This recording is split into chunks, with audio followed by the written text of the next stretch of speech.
everyone, this is Practically Writing with Sarah Berman. Today we are going to be talking about New Year's reading resolutions. It's a new year, so let's get things going. Don't forget to stay till the end of the video to find out what goodies are coming up in my writing and more. Now, most of the time when people talk about New Year's reading resolutions, they're talking about how many books they're going to read in a year. I'm not going to do that. I'm going to talk about more, I guess, specific goals. And the reason for that is because the number of books that I'm going to be able to read this year is not very impressive. I'm doing the 13 and 24 challenge, so I'm going to be writing a huge amount of my time. I'm doing some editing work.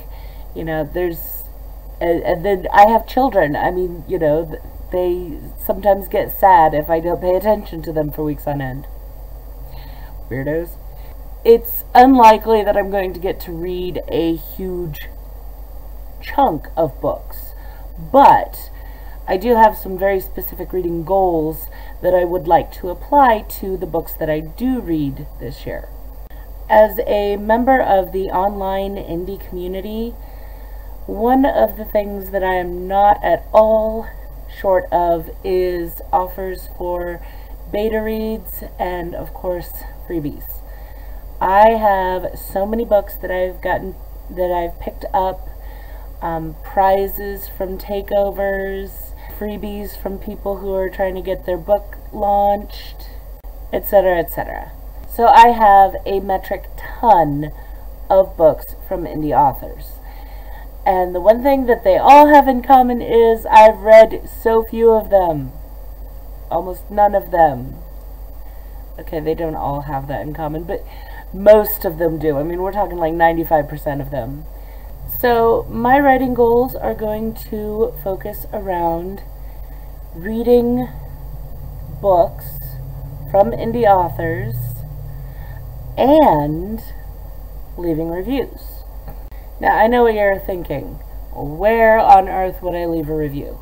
Okay, Amazon is always a great place to leave a review. And yes, Amazon has gotten really, really tight about booting people that they think are fake reviews, but that seems to be spotty at best. Most people don't have to worry about it though. So if you're not like leaving reviews every 2 days on Amazon, go right ahead, do it. You can also leave reviews on Goodreads, which, interesting, Goodreads is owned by Amazon, so they kind of work together, but anyways. You can leave reviews on any site that does purchases for the books. So if the book is available on Barnes & Noble, you can leave a review there. You can also leave reviews on blogs. You can even guest blog a review. Write up a review, send it to the author, and let them know that they have permission to post that review, giving you credit. And and you can say, I want to be credited as, initial something or other, whatever. You can determine that. And most authors are more than thrilled to be able to do that, especially if you have like a line or something that they can use for marketing. So sweet. That is the best. That is the sweet spot of reviews. Okay, but enough about how to do reviews. That's like a whole nother post. Let's talk about books. Like I said, I have quite a few books from people who have, given away freebies for launches, things like that. So I am going to be going through and selecting some of these books and reading those. For example, one book that I have been looking forward to that I simply haven't gotten around to is a book by Greg Aldrich. Greg has read Too Wyrd and gave a wonderful review for it. He has been really great in terms of, being very positive in mentioning me on social media. So, I am really looking forward to returning that favor. And so he has a series of books that starts with Pretty Waiter Girls, and it's steampunk, so Victorian era steampunk, and that's a genre that I have not read very much in. So I'm really looking forward to getting into that, and I know he's had some really great reviews on this series, so I feel fairly confident that I'm going to enjoy it. Another one that I am looking forward to reading is, it's actually 2 anthologies that I'm in, and I haven't read any of the other stories. So I would like to actually do that. One of them is Counterclockwise, which features my short story A Time and a Place. It's a time travel anthology, so that should be fun. And the other one is Beyond the Mask, which links are below, so you can go ahead and pick that up. That one is a superhero anthology. It's a charity anthology. All proceeds go to Alex's Lemonade Stand.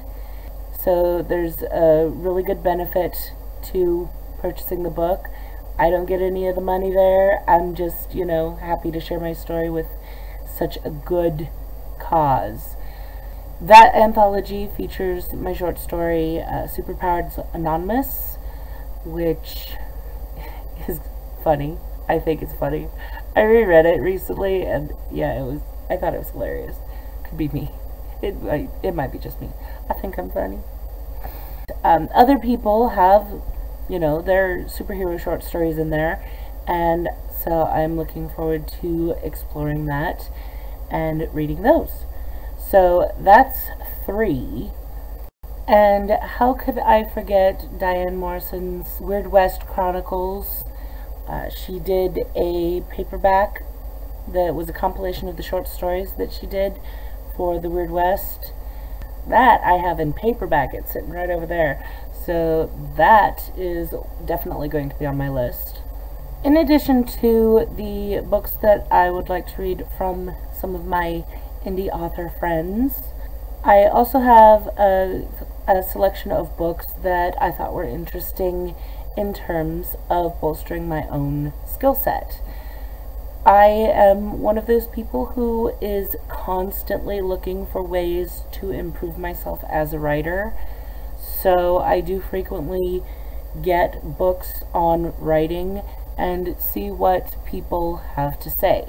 I really like to get books from people whose writing styles I really enjoy, because I know that they have something that I am interested in, not necessarily copying, but taking from.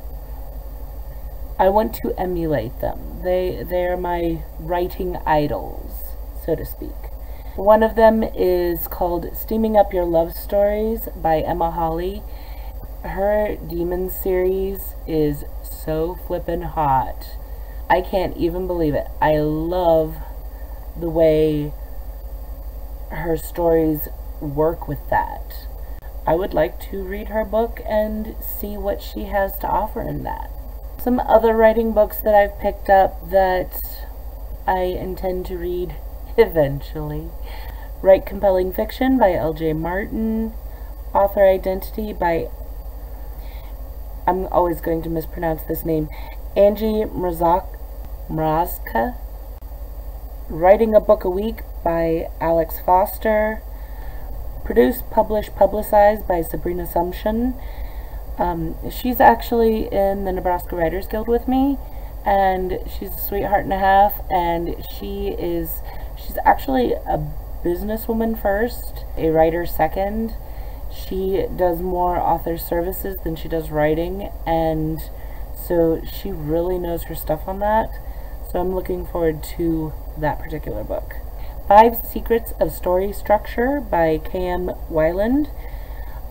I'm always looking for new ways to boost up my story structure. Yes, I'm a plotter. Sorry, peeps. I'm gonna plot. Plotter's gonna plot. Okay, well, that pretty much covers what my writing New Year's resolutions are. They are smaller goals, but I think that they are very important goals. Reading and reviewing indie authors and supporting my own writing development are both things that are extremely important to my own development as a writer and to the author community. So my goals are more small but mighty. Alright, let's go on to announcements.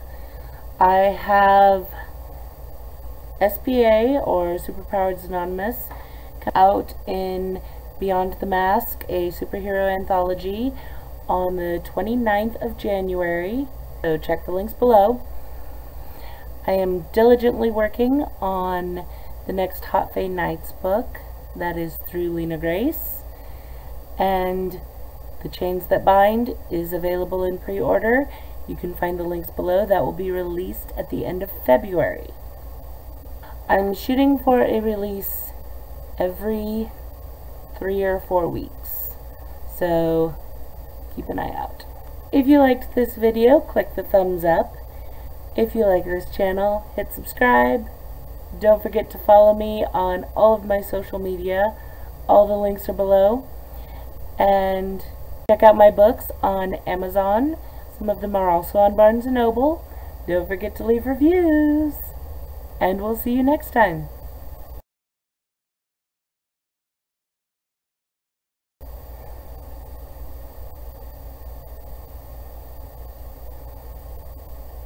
I'm doing the Harry thing today. Plotter's gonna plot, plot.